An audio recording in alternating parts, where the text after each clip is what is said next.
we've talked a lot about state government and federal government. One of the other pieces I think that's key is local government. So any thoughts on how you've worked with local government to ensure that they're upping their cybersecurity game as well? Hey, I think I started out the conversation this morning talking about the need for collaborative working together at all levels of the government. And we probably shouldn't have left out local government in that discussion, but they are obviously a part of the we've got to work together with the private sector, our universities, the federal, state, and local government, because we've seen across the country a number of local governments and counties and cities who've been really the subject of pretty serious cyber attacks, and maybe they don't always have the resources that we do at the state and federal level. So we've got to continue to keep those lines of communications open and work together with them as best we can.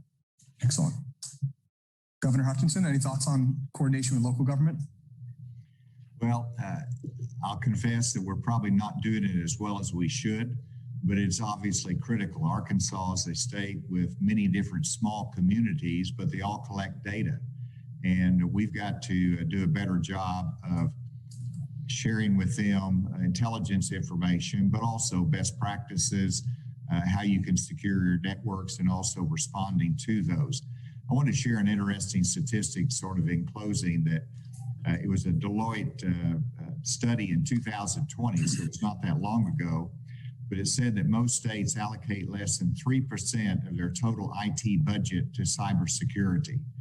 And that's interesting to me, because usually you don't have a budget line item for cybersecurity. It's through the different departments. And so that's a cumulative estimate that they give. And of course, the federal agencies spend a far greater percentage of the IT budget on cyber, which naturally they need to help our federal networks. But I think the question every governor is going to ask in the future is, are we spending enough? Are we devoting enough of our resources?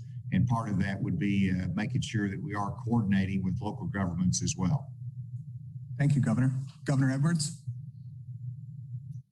2 times that we've had to exercise, and not exercise as in training, but actually activate our emergency support function 17, it has been because of cyber attacks on local government. So we've had school systems and courts and clerks and sheriffs and you name it.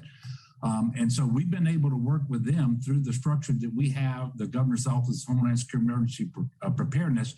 Then each of our 64 parishes has their own emergency operations center and their leadership. And so we've been able to work through them in a formal way, I think, to make sure that we're working together, that we understand what the threat is and so forth, because the business model that is being practiced by the bad actors is fairly sophisticated. They don't demand more than an entity can pay. And so we actually have to sometimes get in there and dissuade them from that course of action, and make sure that we tell them that, okay, we'll have you back up and running, but we don't want to perpetuate the bad actors doing this. So let's not reward them. But we work with them every single day. We go to all of their conferences. So the Louisiana Municipal Association, the Clerks of Court Association, the sheriffs, we go to all of those conferences and we talk to them about cybersecurity. And we learn a lot from one another. But I will tell you, I don't think we even know every time that a local governmental entity actually is the subject of a cyber attack. Sometimes they're embarrassed. Sometimes they whatever. But we're trying to do better, and certainly we welcome any suggestions that we get from our fellow governors on that.